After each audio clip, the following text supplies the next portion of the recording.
Hey everybody, this is Dustin, Urban Specialist. So I'm up on top of a Grand Design reflection and just giving it a quick view of what's going on the roof. So when you come up here on a roof, some of the stuff that really brings attention to me is I'm looking at, things that were priorly sealed, and more than likely I would assume that whoever did seal that, I'm not sure that they cleaned the sealant before they applied that. Which you can go and check out our other posts and videos, you'll see that. So they see, different areas where they've sealed it at different times. So here's this fresh white looking sealant, and then there's a darker sealant that was applied in little dots and whatnot. The other thing too is sun damage. So this unit is a little bit older.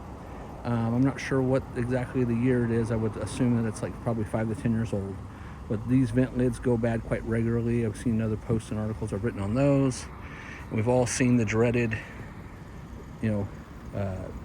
attic vent. This one's pretty much all disintegrated. It's just, again, from sun damage.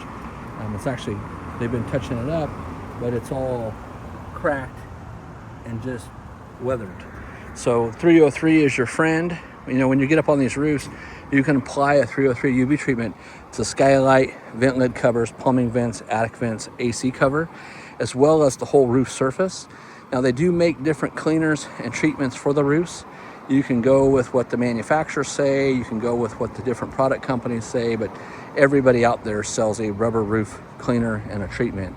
And when I've heard me say this before many times, they just use it loosely as rubber, because at the end of the day, whether it's PVC, ABS, TPO, different variations of TPO over the last 2 decades that I know of, different EPDMs, there's different spin-off brands, but they're all similar. They are a plastic product.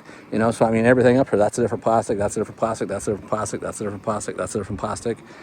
But at the end of the day, we as a general public, they're just plastic, right? So they make treatments to protect the plastics, the vinyl, the rubber, decals, just like they make tons of different waxes for different surfaces as well. So same thing up here on the roof. All this sealant is aged. This one does not look like it has a second molding on it. And so at some point I would recommend that you put a second molding on it. You can also see like the normal wrinkles that everybody sees in the coaches, right? And so there's wrinkles, and there's actually tree scuff marks where tree branches have scuffed it. I don't see any signs of tears, but you can see the wrinkles that go all the way down in the material. That's kind of normal. Basically you're putting a sheet of rubber on here, and you're trying to either pull it tight on the sides, and then when they go to put moldings and stuff on it, and it has to have some degree of movement so that when the coach flexes side to side like this, that those walls can move a little bit. This does have an older style TV antenna, king jack. We used to install those all the time. I don't recommend them now. What I would say to do is at some point upgrade and get a Winegard 360 omnidirectional like that unit has over there. And then, check your AC gaskets. So, again, every 5 years, it's recommended to, remove and replace the base gasket on these AC units. Those base gaskets, if you go, same thing, go check out our videos, articles, and posts. They're the same footprint as a 14 by 14 vent. They just simply get, the cover comes off, inside comes off. You have to take the AC, the umbilical cord, which is basically the Romex and any wiring that they have loose, take the unit free from the roof, flip it over on the side, scrape the gasket off, put a new gasket on. At that point, you're going to check for any water damage, anything that's entering, any kinds of foil tape issues, ducking issues, that kind of stuff that's visible.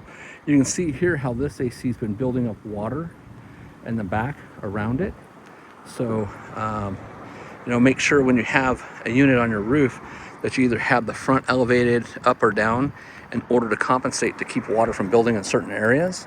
This roof's got a pretty good degree of slope, and as you can see back here in the back, you see a lot more dirt and where water and looks like bird droppings have been up here, right? So make sure if you got birds and you know that there's birds around you, they'll crawl up here, bring stuff up here, and they will sit there and tap and pick and eat whatever it is. And sometimes they'll make baby penetrations in the roof, which over the years, when we do a roof inspection, we'll just be walking up on the roof and find out there's nothing here or here in the way. Just find a dry rotted spot, and it's usually from some type of a rodent that got up here, bird, pine cone that drops, something like that. So other than that, my suggestion on this would be pressure wash it really good, scrub all the sealants really good. Anything that's loose, separated, take it off, put new on, or overlay it. Change out the attic vent, change both of the air conditioner gaskets, add a second molding on the front. So you've all seen the units that are blowing off in the wind and getting crosswinds. You know, that comes from either the under the nose or from the side molding in. So when you see those that are torn open and you see the wrinkling this way and the wrinkling that way, it's from side wind that came up through the, basically the gutter rail, and disturbed that and ripped that, caught wind. Usually the AC stop it, it'll pull back, some of them they'll rip clear back. But second molding on that will help protect that. So the moldings that are on these, they're going through the front cap and just resting pressure against the roof material. And so they don't really hold it down as well as they should. A lot of manufacturers nowadays will add 2 moldings to the roofs just to protect it. And so it's just something that they've done for, I don't know, the last maybe 4 or 5 years. We recommend that 2 all the time. We actually got a unit in the shop right now that's on a Grand Design Solitude that we're getting ready to add a second molding on. Not that it needed it, just more or less of, hey, if it was mine, this is what I would do. All right, well, I'm gonna hop down off this one, go let the girls know what I found so they can contact the customer, and we'll go from there. So if you have any other questions, make sure you refer to all of our Facebook groups. We have over 30 Facebook groups, for very different, all the different models and stuff that come in here to the shop by brand. And they're all basically, like this one's a Grand Design. So it's Grand Design RV Owners Maintenance and Repair. We're almost at 60,000 members in that group. We have Outdoors RV, we have Keystone, we have Forest River. Forest River's over 30,000. We've got an RV help group. We have all kinds of stuff out there available for resources to help you, guide you, as well as visit our website. You can also visit articles that I've written for rvtravel.com and see posts on that. So that's where we're listing products and tools and all that kind of fun stuff as well. So all right, well, thanks so much for watching. This is Dustin, RV Specialist, and we'll talk to you soon. Have a great day.